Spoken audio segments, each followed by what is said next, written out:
Amigos queridos, estamos acá en la emisión de la mañana de Anita de El Noticiero El Comercio TV. Así es, mi querido Robert. Amigos televidentes, muy buenos días a quienes se integran a esta hora junto a nosotros. Importantes noticias generadas durante las últimas horas que tenemos para ustedes. Bueno, ha llegado el Diario El Comercio en su edición impresa. Hay títulos importantes que usted puede leerlos. Municipio suspende plazos de cobro de tributos, esto por el hackeo. Carlos Polit lavó los sobornos mediante compra de inmuebles. Un poco de raíces, tintorerías y restaurantes entre los bienes. Bolsillos se vacían por los útiles. Esto hablan del régimen Costa Galápagos. Los títulos más importantes del Diario El Comercio, usted lo puede pedir ya en circulación a esta hora en todo el país. De inmediato arrancamos con las noticias. En Guayaquil, el juez de garantías penitenciarias, Pedro Moreira, concedió parcialmente un habeas corpus por motivos de salud a Junior Alexander Roldán, alias Junior. Hay que recordar que es uno de los líderes de los choneros, quien cumple 2 sentencias, las 2 por asesinato. La resolución judicial dispone que sea trasladado al hospital de Guayaquil y aclara que no aplicará para su domicilio. En un tuit, el Ministerio Público alertó a la ciudadanía sobre la solicitud de un habeas corpus presentada por alias Junior, señalado como uno de los líderes de los choneros y sobre quien pesan 2 sentencias por asesinato. Luego el SNAI, que esta vez sí se pronunció en un comunicado antes de que se lleve a cabo la audiencia. En un abuso de los principios básicos del derecho, así como de la garantía jurisdiccional, se han accionado 3 demandas simultáneas. La audiencia convocada por el juez Osvaldo Dávila era a las 8:45 en la unidad penal número 2. Pero minutos antes, la Corte Provincial informó que el abogado notificó que su defendido, de forma voluntaria, desistió del habeas. Sin embargo, la siguiente diligencia era a las 15 horas ante el juez Pedro Moreira. Antes, el ministro del Interior dijo que hay una confusión judicial en el procedimiento. Un contraventor, una persona que todavía está en proceso, una persona sentenciada, una persona de alta peligrosidad con una persona de poca peligrosidad. Y las progresiones y regresiones terminan siendo también un problema en el sistema judicial que termina en impunidad. La diligencia duró 4 horas. La Corte Provincial informó que el juez Moreira concedió parcialmente el habeas corpus. Solo aplicará si va a una casa de salud pública, no así en su domicilio. La defensa presentó un informe médico por hipertensión, diabetes y esteatosis hepática grado 3. Las 2 sentencias por asesinato son de 22 años y según Fiscalía enfrenta otras investigaciones por delincuencia organizada. De acuerdo al tuit de la Corte, será trasladado al Hospital Guayaquil hasta que su salud mejore. Informó Jorge Escobar. Vamos a contarles que los abogados en libre ejercicio presentaron una acción de protección a la resolución que hizo la UAFE, que dispone a los profesionales del derecho reportar operaciones sospechosas de sus clientes.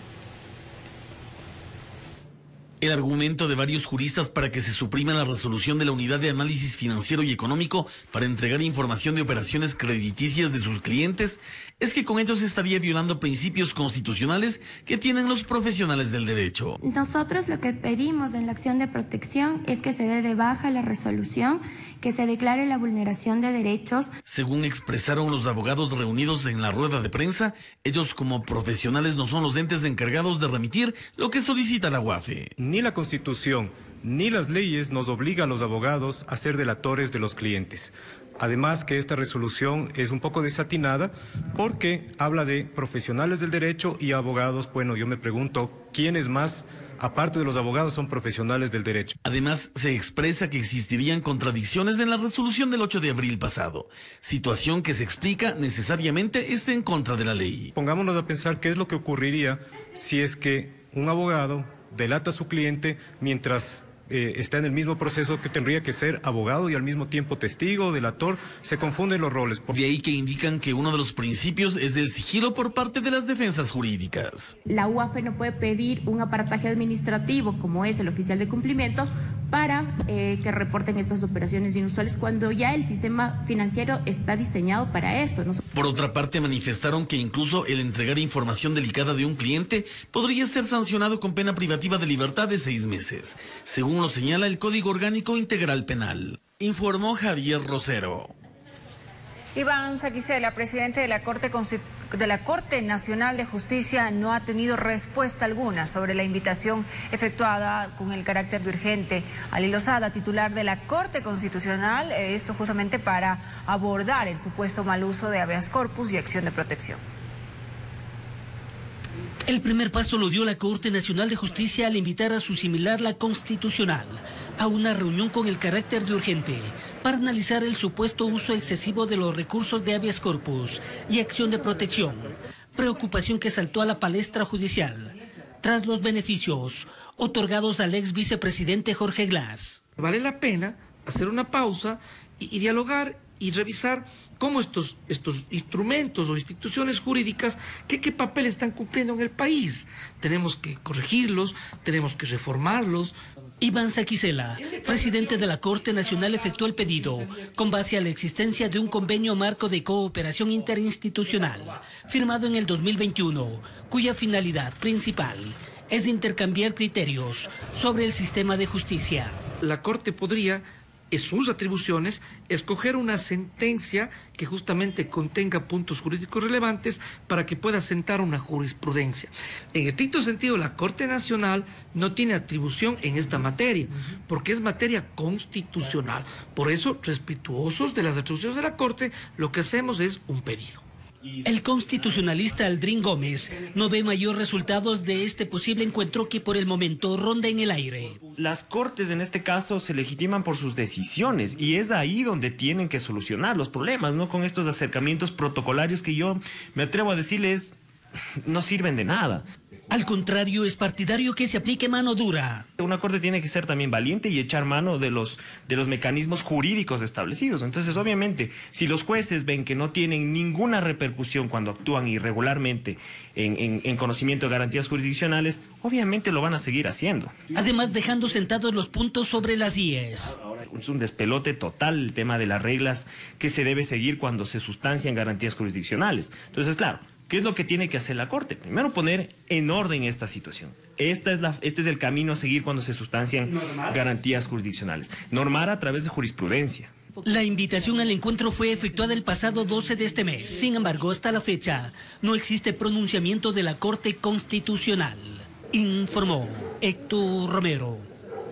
En la siguiente nota, amigos, vamos a conocer cuáles son los mecanismos de protección que pueden solicitar los jueces y fiscales si son amenazados por parte de miembros de bandas narcodelictivas y qué pueden ejercer de forma correcta su trabajo. La lucha contra el narcotráfico es imparable, una batalla que funciona con un engranaje. Ahí están los policías, pero también jueces y fiscales que tienen que revisar los casos para procesar a los integrantes de las bandas narcodelictivas. Últimamente se han dado capturas de cabecillas de organizaciones que causan conmoción social.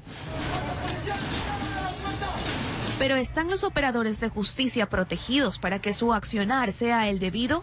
La institución hace la petición a la Policía Nacional para que le brinde seguridad. 2, 3 elementos le dan custodio día y noche.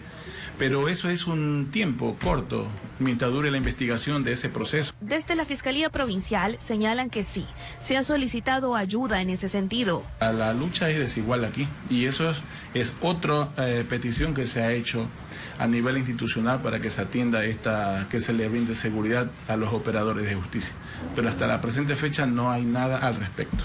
Para los jueces, en cambio, el Consejo de la Judicatura tiene un formulario que deben llenar aquellos funcionarios que hayan sido amenazados para que obtengan el resguardo a través de la Dirección General.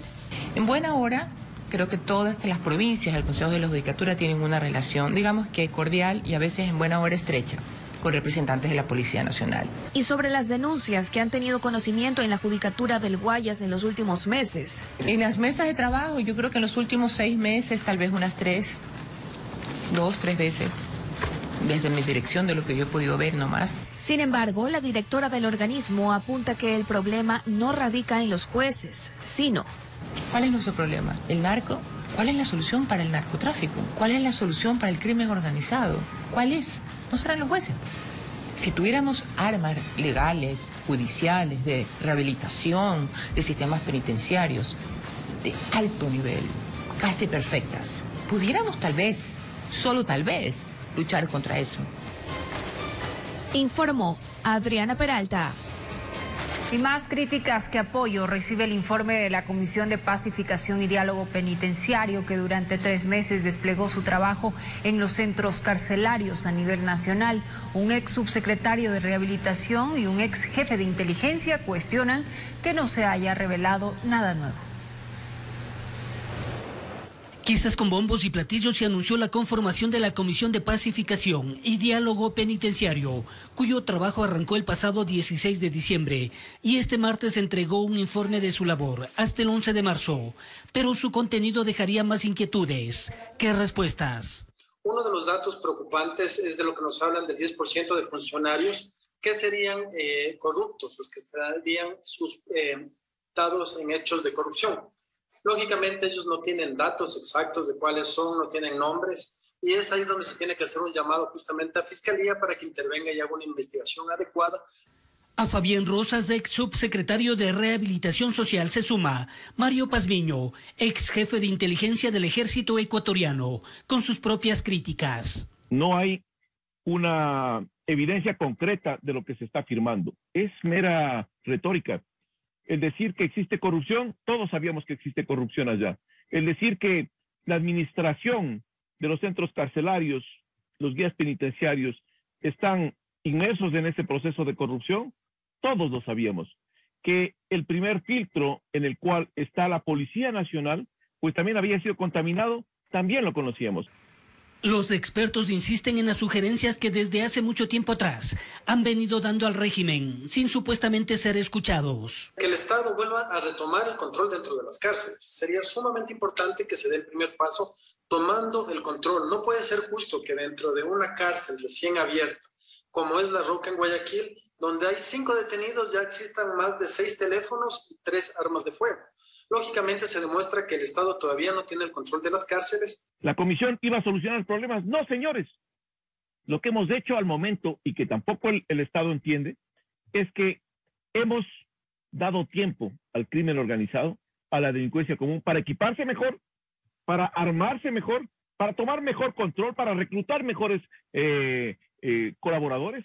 Creación de la comisión que al parecer no pasaría de buenas intenciones. ¿Qué soluciones ha planteado la comisión? Ninguna.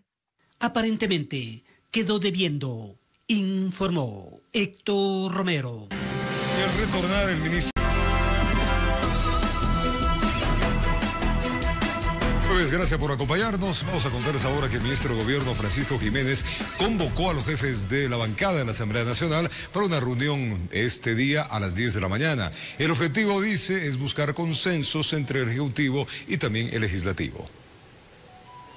El bloque correísta, el Partido Social Cristiano, Izquierda Democrática y Creo acudirán al encuentro previsto para este jueves a las 10 de la mañana con el ministro de Gobierno.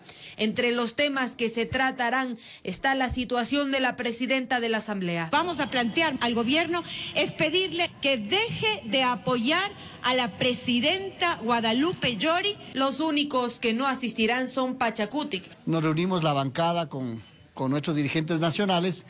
Y lo que han dicho es que no asista a esta reunión, porque necesitamos aclarar algunas cosas. Izquierda Democrática, por su parte, indica que llegará a escuchar lo que plantee el gobierno. El Ejecutivo es quien debe venir a plantear, a las fuerzas políticas debe plantearlas cuáles son las salidas. Porque no es posible que le deje así, después de haber lanzado acusaciones, como si aquí no ha pasado absolutamente nada. Sin embargo, el jefe de la bancada oficialista señaló que este diálogo no cambiará la postura del primer mandatario. Se mantiene completamente la postura del presidente de la República de que la Asamblea Nacional no es necesaria para gobernar, sino que hay cosas que no puede hacer el Ejecutivo, que solo puede responsabilizarse el Legislativo.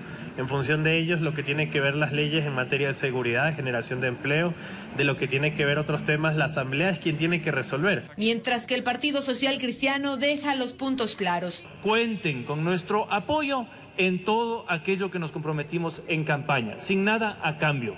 Y en todo aquello que ustedes quieran proponer, temas contrarios a lo que propusieron en campaña, van a tener nuestro rechazo. Por otro lado, el llamado a la autoconvocatoria para este viernes no se concretó, pues faltaron solo 3 firmas, mientras Pachacutic pide a Guadalupe Llori que solucione los problemas. Convoque una sesión, que ponga en el orden del día, que deje de estar en este tema ya de estar acudiendo a otro poder del Estado para que nos dé solucionar los problemas que sí lo podemos solucionar nosotros. Informó Valeria Navarro. Izquierda Democrática expulsó a Johanna Moreira y a Alejandro Jaramillo de su bancada legislativa, así lo informó en un comunicado el presidente de dicho partido político. Las pugnas al interior de Izquierda Democrática se vienen dando desde hace meses, luego de que los asambleístas Johanna Moreira y Alejandro Jaramillo fueran críticos y no coincidieran con ciertos criterios de sus dirigentes. En un comunicado, el presidente de Izquierda Democrática, Gustavo Herrera, se refirió a los motivos de la expulsión de ambos legisladores. Las actuaciones de la asambleísta Johanna Moreira son graves, públicas y notorias. En consecuencia, nos obliga a separarla de la bancada legislativa, aplicando un principio básico y fundamental, el respeto a la ideología partidista de Izquierda Democrática. De igual manera se procede con respecto al asambleísta Alejandro Jaramillo. Johanna Moreira y Alejandro Jaramillo apoyaron la ley del aborto en casos de violación, algo que generó disputas al interior del partido. Otro de los temas que ha generado criterios divididos es que han sido críticos con la gestión de Guadalupe Llori. Esto último elevó las tensiones entre la legisladora Johanna Moreira e Izquierda Democrática. Ella, como miembro del CAL, apoyó la denuncia contra Llori, mientras que su coidearia y vicepresidenta de la Asamblea, Yesenia Guamani, la reprendió por no llamar al partido a consultar la decisión que debía tomar. Nosotros pertenecemos a una organización política que es orgánica y disciplinada. Lastimosamente, las declaraciones de la compañera desdicen de la naturaleza de nuestra organización. No, yo lamento la falta de liderazgo que existe, porque no se puede pretender que decisiones tan importantes se tomen en una llamada durante el proceso de decisión. Aquí los jefes de bancada, los coordinadores, los líderes de un partido deben estar en sintonía con los temas que se están tratando con anticipación. Tras la expulsión, Johanna Moreira señaló que acudirá a las instancias legales de su partido. Jamás se podía atacar muy firme, mientras que Alejandro Jaramillo ha apelado la decisión. Izquierda Democrática sigue perdiendo asambleístas, de lo que inició el proceso con 17 legisladores. Ahora cuenta con 13. Informó Valeria Navarro. Iniciaron ya las mesas de trabajo entre el FUD y el Consejo Directivo del IES. Al menos 5 reuniones se realizarán en las que se revisará la atención de salud, la deuda del Estado con la Seguridad Social y la posibilidad de designar a un nuevo representante de los pensionistas.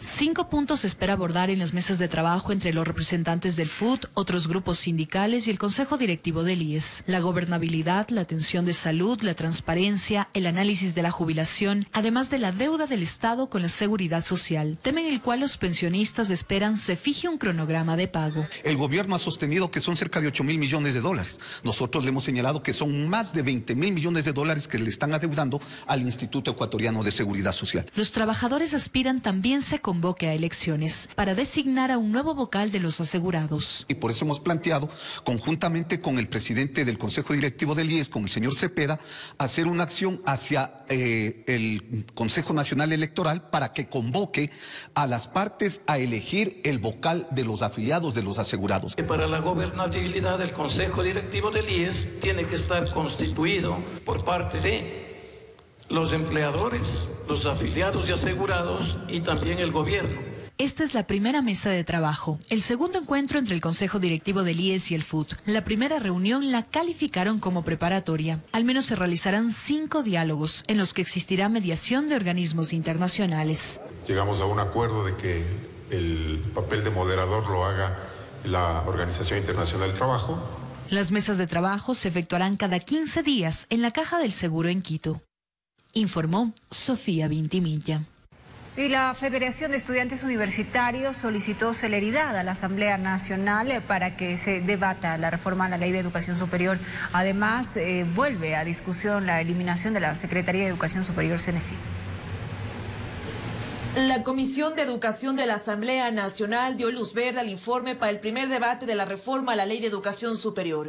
Su trámite se ha visto demorado por problemas internos. Es así que el gobierno está buscando un mecanismo para cerrar la Secretaría Nacional de Educación Superior, Ciencia y Tecnología, CENESID. Ahí está.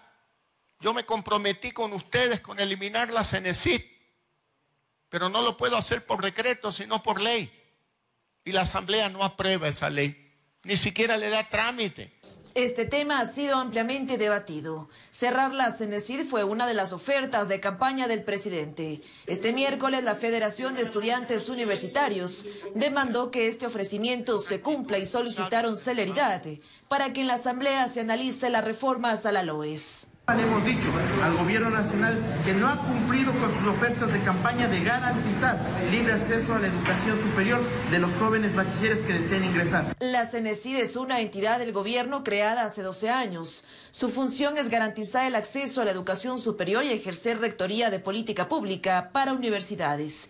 El exministro de Educación, Milton Luna, no está del todo de acuerdo con el cierre de la institución. Sí, se requiere de un instrumento institucional operativo para que ayude a la gobernanza del sistema universitario.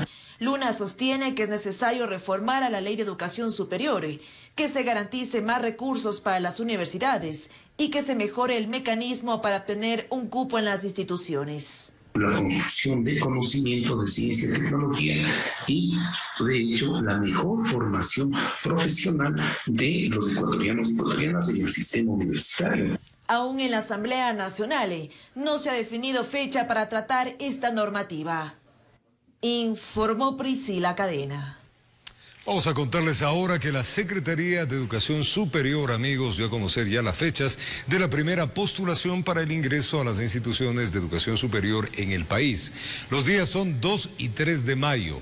Los aspirantes conocerán el puntaje de su evaluación del 4 al 6 del mismo mes, o sea, del mes de mayo. Realizarán la primera postulación. Los solicitantes pueden elegir una de unas 5 opciones académicas en orden de prioridad. Actualmente se ofertan 421 carreras en más de 200 universidades en todo el Ecuador.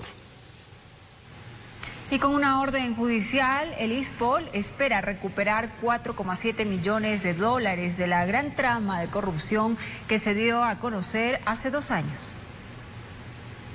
La mañana de este miércoles, el director del ISPOL entregó una orden judicial a la empresa liquidadora de fondos de Cevale para que se efectúe el pago de 4,7 millones de dólares, que forma parte del dinero que el ISPOL quiere recuperar por las operaciones irregulares en su fondo de inversiones. Y llegamos ya a una cifra aproximada de 20 millones de dólares, porque recordarán que les informamos en fechas anteriores se habían recuperado 13 millones, sumémosle esta cantidad y además un valor aproximado de 1,5 millones de dólares en las oficinas en Plaza Lagos que eran ocupadas anteriormente por la empresa Delco.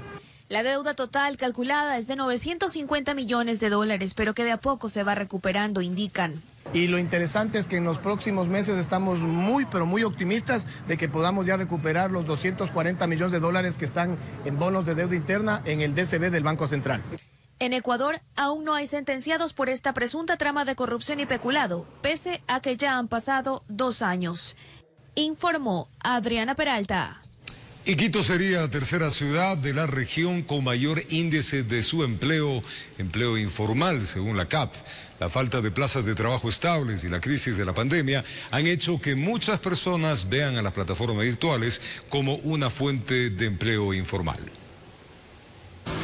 José indica que desde hace 2 años perdió su empleo, por lo que en busca de conseguir un ingreso económico para su hogar, optó por trabajar en las plataformas virtuales de delivery. Yo tenía un buen trabajo yo antes y, bueno, por las cosas de la pandemia, despidieron. Uno agarra esta alternativa para poder trabajar. Que le ha tocado sacrificar los beneficios y derechos laborales como seguridad social, décimos sueldos, entre otros, con tal de tener una actividad económica honesta. O sea, sí es una entradita para medio vivir.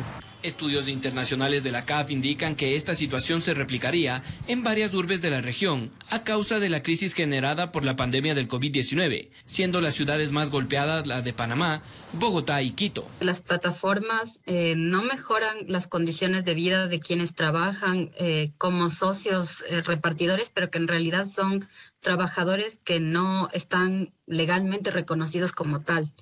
Sin embargo, la relación laboral que mantienen las plataformas con sus socios conductores no estaría infringiendo el Código del Trabajo. Las plataformas proponen a estos trabajadores a un formato de socios. La falta de normativas que regulen aplicaciones o los vínculos laborales que éstas mantienen con los socios conductores ahondaría más la problemática. Esto quiere decir que no llegan a conseguir en una jornada de 8 horas ingresos similares a los del salario básico, sino que tienen que realizar jornadas de 12 o más horas para lograr conseguir ingresos del salario básico, y además prácticamente la totalidad de los trabajadores de plataformas no están afiliados a la seguridad social. Actualmente el gobierno desarrolla varias mesas de trabajo con agremiaciones sindicales para buscar incentivar una reforma laboral que impulse la generación de empleo en el país.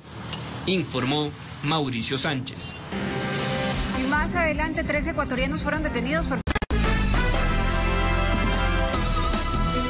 Gracias por continuar en nuestra sintonía, amigos televidentes. En el operativo Éxodo 4, la unidad de trata de personas detuvo a 3 ciudadanos por el presunto delito de tráfico ilícito de migrantes. Los allanamientos se realizaron en varios puntos de la ciudad de Cuenca. Un trabajo coordinado entre policía, fiscalía y la colaboración del Departamento de Seguridad Nacional de los Estados Unidos permitió identificar a 3 sospechosos, 2 hombres y una mujer, que operaban de manera individual, ofertando el sueño americano. Las cuales habrían facilitado, promovido la migración irregular a cambio de un beneficio económico. Varios meses de seguimientos permitieron a los agentes de la unidad de trata de personas llegar a los sospechosos, quienes, aprovechando contactos en países como Panamá, México y Estados Unidos, ofrecían el tan ansiado viaje de muchos ecuatorianos. El centro de operaciones era aquí en Cuenca, en el Ecuador, y tenían sus coordinaciones, sus contactos internacionales en México, lugar en el cual, a través de pasos clandestinos, intentaban cruzar la frontera para llegar a Estados Unidos. Supuestamente los implicados se beneficiaban económicamente de la actividad ilegal, cuyo modus operandi era bajo la promesa de trasladar personas de manera irregular hasta los Estados Unidos, cobrando montos que iban de los $15,000 a $20,000 por viajero. La forma de captación es a través de redes sociales o también de boca en boca con gente que ya ha viajado fuera del país. Los detenidos aparentemente estarían implicados de forma individual en 3 casos registrados en el 2014, 2020 y 2021. En el primero, un migrante desapareció y hasta el momento nadie sabe de su paradero. En el segundo, los restos del ecuatoriano fueron encontrados en medio del desierto. Y en el último, el compatriota fue detenido en Texas. Se encontraron los documentos de viaje, se encontraron depósitos hechos a estas personas y un arma de fuego. El delito de tráfico de migrantes está sancionado con una pena privativa de libertad de 7 a 10 años, pero las cosas cambian cuando, como producto de la infracción, se provoca la muerte de la víctima. El COIB establece de 22 a 26 años de cárcel. En Quito informó Iván Casamen. Un taxista, amigos, fue detenido por el delito de tenencia y porte de armas de fuego cargadas y listas para disparar. El suceso podría ser parte de una nueva estrategia de agrupaciones delincuenciales. La detención se la dio en la parroquia Pascuales, allá en Guayaquil. El taxi amarillo cuenta con la documentación legalizada. Su conductor se movilizaba libremente a pesar de mantener los vidrios oscuros. Así habría circulado hasta llegar al kilómetro 20 de la vía Guayaquil-Daule, donde supuestamente tomaría contacto con la persona a quien debía entregarle una encomienda. Mientras esperaba, fingió tener un desperfecto mecánico para no levantar sospechas. Sin embargo, no pudo evitar los nervios cuando vio la presencia de un patrullero policial. El señor se pone un poco nervioso y se ingresa inmediatamente al vehículo. Nos acercamos al mismo y el señor procede a poner seguros. Al momento que el señor abre el vehículo, procedemos a registrar él mismo, encontrando en su interior un bolso con 3 armas. De lo que pudimos observar, las 3 armas se encontraban cargadas y listas para disparar. Exactamente, se encontraban con munición en el interior de las delimitadoras El vehículo también cuenta con sellos de una cooperativa de taxis del cantón Durán. Según los datos que habría proporcionado el conductor, alguien lo contactó para que traslade el canguro con las armas de fuego desde el sector de Los Vergeles en el norte de Guayaquil, hasta tomar contacto con una persona desconocida, con quien debía encontrarse justo en el punto en el cual fue descubierto. Le han indicado que tiene que avanzar y que le decían el lugar ya cuando estaba por el kilómetro 23-24. El detenido no cuenta con antecedentes penales, fue puesto a órdenes de la Fiscalía. Se investiga si esas armas tenían como destino el cometimiento de un crimen. De ser así, esta labor pondría de manifiesto una nueva forma de operar por parte de las bandas criminales. El asesino ya no se tomaría el tiempo de llevar las armas en su poder. Prefieren alquilar un taxi formal a la espera de evadir los controles policiales. Y así es como estarían logrando que el arma llegue hasta el sitio del crimen. Porque no sabemos cuál es la finalidad de que estaba transportando las armas, pero se evitó un hecho delictivo. Informó José Morales. Y una lancha rápida que llevaba más de 1 tonelada de droga encaletada en el doble fondo de la embarcación fue interceptada a 127 millas náuticas de la costa de Manta, en la provincia de Manabí. 2 pescadores fueron detenidos con 1000 paquetes de cocaína. Una narcolancha cargada con más de 1 tonelada de droga fue capturada a 127 millas náuticas al suroeste de Manta, en la provincia de Manabí. El alcaloide iba encaletado en el doble fondo de la embarcación. Se ha encontrado droga encaletada que podría fácilmente superar la tonelada de droga, y que esto es un golpe significativo porque en el mercado de Estados Unidos esto representa alrededor de unos 30 millones de dólares. 2 pescadores ecuatorianos eran los únicos tripulantes de la lancha que navegaba con 1000 paquetes de cocaína hacia aguas internacionales. Están registrados en nuestro sistema como gente de mar. ¿La embarcación no tiene matrícula, no tiene registro de la embarcación? Según las investigaciones preliminares de agentes de inteligencia naval y policía en colaboración con agencias norteamericanas y colombianas, el cargamento salió de la zona fronteriza con Colombia. Y ahí existen 2 alternativas. Una es irse por el norte de Galápagos, o la otra circunvalar e irse por el sur de Galápagos. La embarcación, que estaba acondicionada con 2 motores fuera de borda, fue remolcada hasta el puerto de Manta, donde rompieron el doble fondo y con equipos de rescate descubrieron que escondían 1120 kilos de droga. En una audiencia de juicio se pueda confirmar o, en su defecto, declarar la responsabilidad de las personas que hoy noche han sido encontradas con esta cantidad de droga. Durante el operativo, el avión no tripulado que detectó la narcolancha aterrizó de emergencia en el mar. Tenemos un seguro y el seguro se encargará de reponerlo. Con este duro golpe al narcotráfico, más de 16 millones de dosis quedaron fuera de circulación. Con esta tonelada estamos ya llegando a las 4 toneladas durante el año 2022. Con cámaras, Eduardo García desde la provincia de Manabí, informó Wendy Delgado. Vamos a contarles que el Ministerio del Interior, a través de su cuenta de Twitter, informó que la Policía Nacional allanó 7 inmuebles, o sea, 7 casas en Quito y Guayaquil, pertenecientes a presuntos integrantes del grupo Renacer, quienes estarían inmersos en el delito de captación ilegal de dinero. En el operativo denominado Pirámide 3, se incautaron más de 10.000 dólares en efectivo, celulares, laptops y aparentes recibos y pagarés de inversionistas. Y la lista única de espera para un trasplante de órganos se ha convertido para pacientes y sus familiares en un verdadero viacrucis. Expertos señalan que hallar un potencial donante se torna realmente una misión imposible debido a la falta de un programa claro que identifique los órganos en el país. Hay un informe al respecto.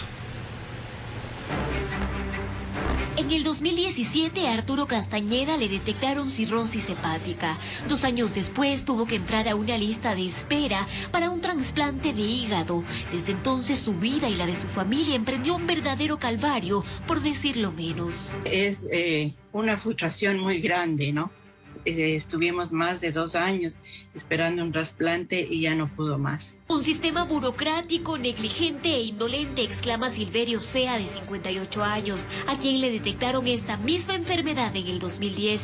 Lleva años en la lista de espera, de la cual salió hace poco, pues le detectaron una trombosis hepática. Estoy en tratamiento para ver si se diluyen esos trombos, para entrar de nuevo a esa lista de espera, porque esta lista de espera es una lista de la muerte, nada más. Pero ¿por qué si la Constitución garantiza la salud y contamos con una ley de trasplante de órganos en la cual se establece que todos somos potenciales donantes, excepto si expresamos lo contrario durante la cedulación, es casi imposible lograr hallar un donante? Fran Serpa, uno de los cirujanos más experimentados en este campo, explica que lamentablemente en el país no se cuenta con un programa para detectar órganos. No detectan porque no les conviene o porque no pueden detectar o porque también la condición del sistema de salud no es de las mejores para mantener un paciente o potencial donante en una terapia intensiva. Es bien sabido que una de las principales causas de muerte en el país son los accidentes de tránsito. Señala que es allí donde se debería contar con una fuente importante de oportunidades de vida. La persona ya está en muerte encefálica, está declarada muerta, pero está conectada a una máquina que podría servir ese cadáver para sacar los órganos y dar vida a otras personas. Pero como ya se acabó el seguro, pues termino desconectándole y legalmente está aceptado porque la persona ya está muerta. Pero quiere decir que no estamos trabajando en el sentido de dar vida a otras personas, que lo podríamos hacer con ese potencial donante. Señala que esta detección de órganos debería hacerse en todas las provincias del país. El Ministerio de Salud y el INDO tienen que trabajar para conseguir donantes de todas las provincias, porque en todas las provincias hay terapias intensivas y en todas las provincias hay potenciales donantes. Indica que para ello el país debe establecer un programa claro y fortalecido para la donación de órganos, en el cual intervenga tanto salud pública, clínicas privadas y el seguro social. Los trasplantes se tienen que financiar por el Estado, como es lógico, y se tienen que pagar por el Estado, pero aquí viene el otro problema, a veces el Estado también no es el mejor pagador. Frente a estas dudas solicitamos una entrevista con el Instituto Nacional de Trasplante y Donación de Órganos, Tejidos y Células, INDOT, y estamos a la espera de una respuesta. En Quito informó Adriana Rojas.